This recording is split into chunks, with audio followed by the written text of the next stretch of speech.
Մարդկային կյանքի դժվարության ու դժբախտության մի դրվագ պատմեմ, մեծնից յուրաքանչյուրի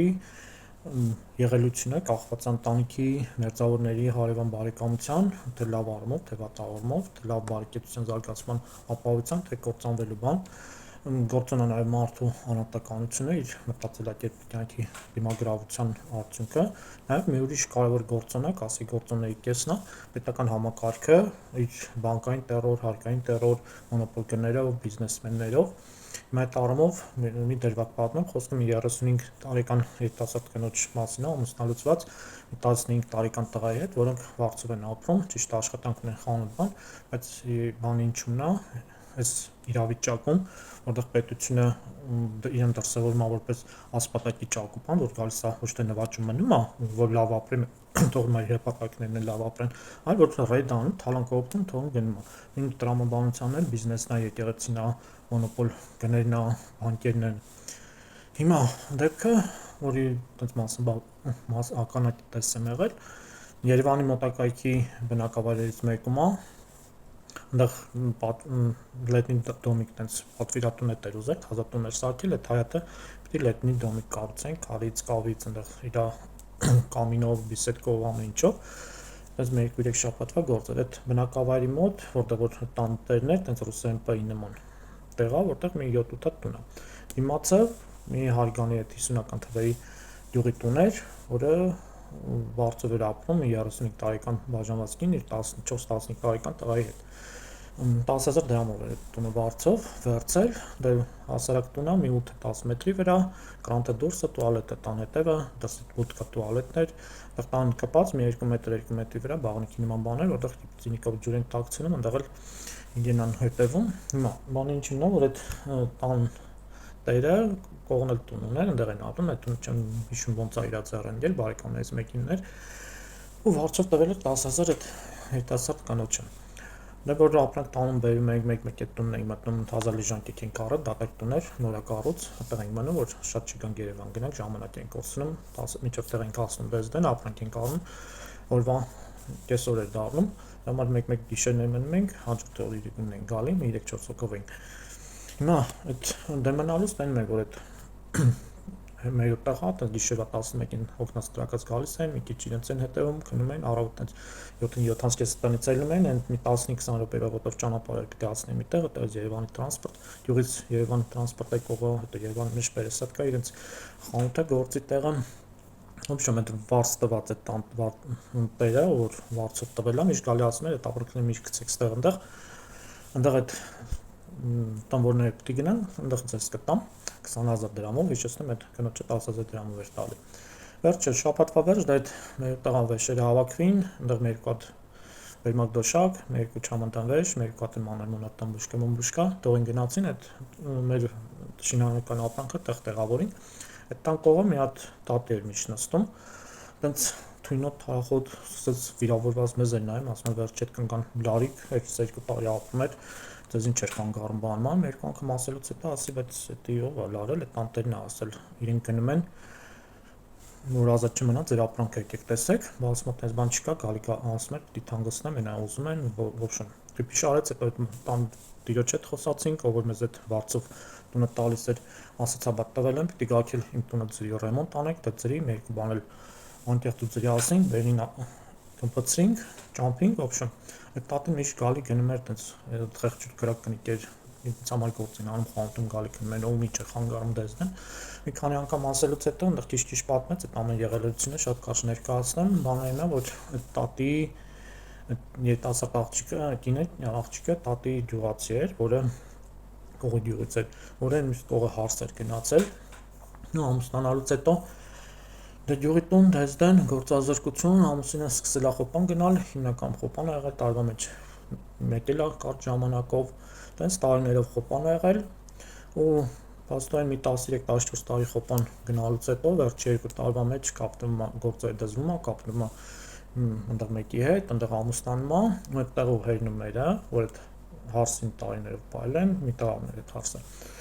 Դա ասում են մեր տեղը պսակվել է, դու մեր տանը աներիք չունես, երկու չամանտան տալիս են, դե հայ բուդուլ տնից տարում են։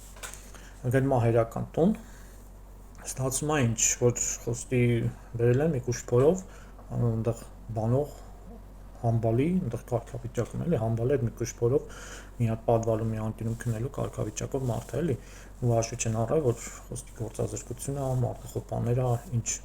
ընտանիք, ընտանեկան հարաբերություններ, всё-таки իրենց տաղու երեխեն է, ոչ մի բան, պրոստը վտարել են։ Պաստորեն նույնիսկ երևի զաքսավորված էլ չեն եղել էլի, որ դատաստանով մի բան կանալ վերցեր։ Գնում է Հերանցտուն, այդ աղջիկը կողի գյուղ, տենց խանութում Երևանում գործի է տեղավորվում, մի 3 ամիս հետո էլ Հերանցտունը երկու աղբերներ ամուսնացած, տան մեջ ապրող, հարցներ բաներ։ Այդ աղջիկա ծնողները հարցներով այդ աղջիկան երկու ձեռ տեղաշար են տալի, միջամտան էլ վեճ, ասում են գնա դու ստեղ անելիք չունես, վտարում են։ Դե գալիս է այդ վարձով տուն փնտրելուց ալնում, այդ տատին, որ իրենց համագյուղացի արնում, միջնորդում այդ կողի դատարկ տունը վերցում են, համարյա 2 տարի ապրում են այդտեղ, էլի 2 տարի 10,000 դրամով, տենց խանութում գնում աշխատում են, հետ են գալի փաստորեն այդ եղանակի դաժան պայմաններում ծրտին բանին էլի, տենց առավոտ 7-ին գնում են, գիշերվա 11-ին գալիս են լավ ձնի, լավ անձրևների ժամանակ ըստ տատի չեն գալի։ Հիմա փաստորեն ինչ է ստացվում, ընտանեկան ասենց ասած հարաբերությունների բաները, երկրի սոցիալ վիճակը հանգեցրեց նրան, որ մարդը չկարողացավ ընտանեկան հարաբերություններ, ամուսնական հարաբերություններ ստեղծի, դե այդ ամուսնու ծնողները, որ հարցին տենց բանող կենթանու վրա նմանակել, բանացրել է մի ուրիշ կողմ, ստացվում է, որ այդ փողերը ամուսինը, որ ուղարկել է հարցին կնոջ իր բանել չի ասել, որ ոստիղան փողումներ հետ գցած, ունենար հետ գցած այդ վիճակում չէր հայտնվի, բայց մի ուրիշ հարցել իր հարազատ ընտանիքի վիճակ էլի, եթե այդ աղջիկը տղա չունենար, աղջիկ ունենար, կարող է տանը պահեն, քանի որ տղա է, երկու աղբերներ ամուսնացած, հարցներ այնտեղ ունեց մի տան մեջ են ապրում, ունեցվածքի խնդիր, բան բիլդինգների լրացուցիչ են, դու լողատին մտարենք ճամփենք, այնտեղ ծնողները, եղբայրները անելու բան չունեին, փաստորեն չունեին։ Ուրիշ լկտիությունները տան վարձակալի պահվածքը, դե որ հանգիստ խախանդ ապրում էր,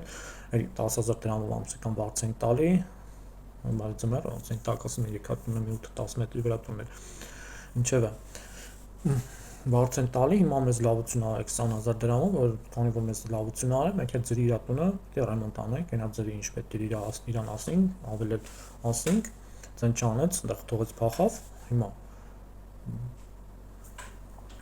այդ կինը, այդ ողորմելի աշխատավարձով, այնքան փաստորեն քիչ է, որ այդ աշխատավարձները մայր տաղավար տային, տուն վարձեն Երևանում, որ այդքան չչլվեն գնան գան, ապրուստի փող չեն ունենա, այդքան աշխատավարձներով իրենք քանի տարի պիտի ապրեն, վաղ չեմ իսօր տղային ինչ ունեցվածք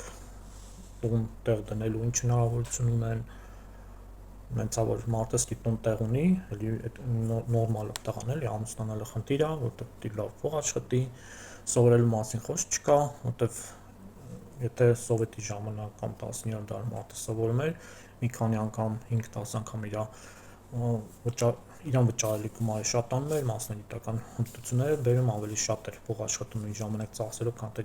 բանվորություն կամ գյուղում աշխատելու պարագայում, հիմա այդ երևույթը չկա, այդտեղ սովորելը որ դիպլոմ է ստանում, դա մի հատ թազ ավտոյի փող է ստացվում ու արդյունքում ինչ է ստանում, էլի ողորմելի աշխատավարձով գործ։ Դե ինչ անում ես, ոնց անում ես, դա մեր ընտանեկան, բարեկամություն, մտերմական, ընկերական, հարևանական այդ շրջապատի միջոցով ենք անում, բայց խոսքի կինը ինչ պերսպեկտիվա կարա ապահովի, նես չի մեզնից յուրաքանչյուրը երաշխավորված է դժվարության, դժբախտության, կյանքի դաժանության պարագայում, բայց այդ 89 Միկվա ջայրներ չեն հիշում, 89-90-ական թվերին, որ մեկ սա պլանավորում, որ ինչ-որ դժվար գործազրկություն, մարդիկ գնում են գործի, բայց ամիսները փող չեն ստանում, գործ չկար, գործադուլ, Ղարաբաղ, պատերազմ, Սումգայիթ, փախստականներ, 90 թվին Բաքվի ջարդեր, փախստականներ մոտ 200-300, մինչև 400,000 մարդ մեր պապետական հողերից տարվեցին, մի մասը եկան ստեղ, մի մասը գնացին մոտեցող տարիներ, 93 թվականի փողերը փոխվելը, Արցախյան այդ գոյամարտ, այդքանից հետո, որ մեկս այդ պլանավոր է, որ այդ գործությունների մեջով անցնի, այդքանից հետո էլ 94 թվականի խաղաղությունից հետո ստացվում դե հո պատերազմ չեք ուզում, պետք է երկիր կառուցենք, բանակ կառուցենք, ու այդ անողջ թալան տերորը շարունակվել է, բայց պետության դերը, եթե պետությունը այդ ամենը չի անում կամ չի ուզում անի, որովհետև հիմնավորվում է ինքը օկուպացիոն ռեժիմը, այդ եկեղեցի անելիքը որը սա այդ բիզնեսմենների, գործարարների, այդ որ ողորմելի աշխատավարձներ են տալի, որ մեկը սա միտեղ գնում գործի, աշխատավարձ ստանում, ու այդ աշխատավարձը 5 տարին մեկ ավելանում, որտեղ 5 տարին մեկ, եթե մարդը ամուսնացավ, 5 տարին մեկ մարդու ծախսերը կրկնապատկվում է, բայց աշխատավարձը մեր մոտ երկու կատեգորիայի աշխատավարձ կա, ստաժորի աշակերտի ու մասնագետի, որը չի փոխվում, փոխվում է մենակ ինֆլյացիայի ինդեքսավորումը, այսինքն գնողունակությունը նույնն ամենում զրոները աճում են, ինֆլյացիան շատանում է, զրոները աճում են, բայց նույն գնողունակությունը Լևոն Տեր-Պետրոսյանի ժամանակվա 7500-12000 դրամ աշխատավարձը հավասար է մի 70,000 դրամ աշխատավարձին իր գնողունակությամբ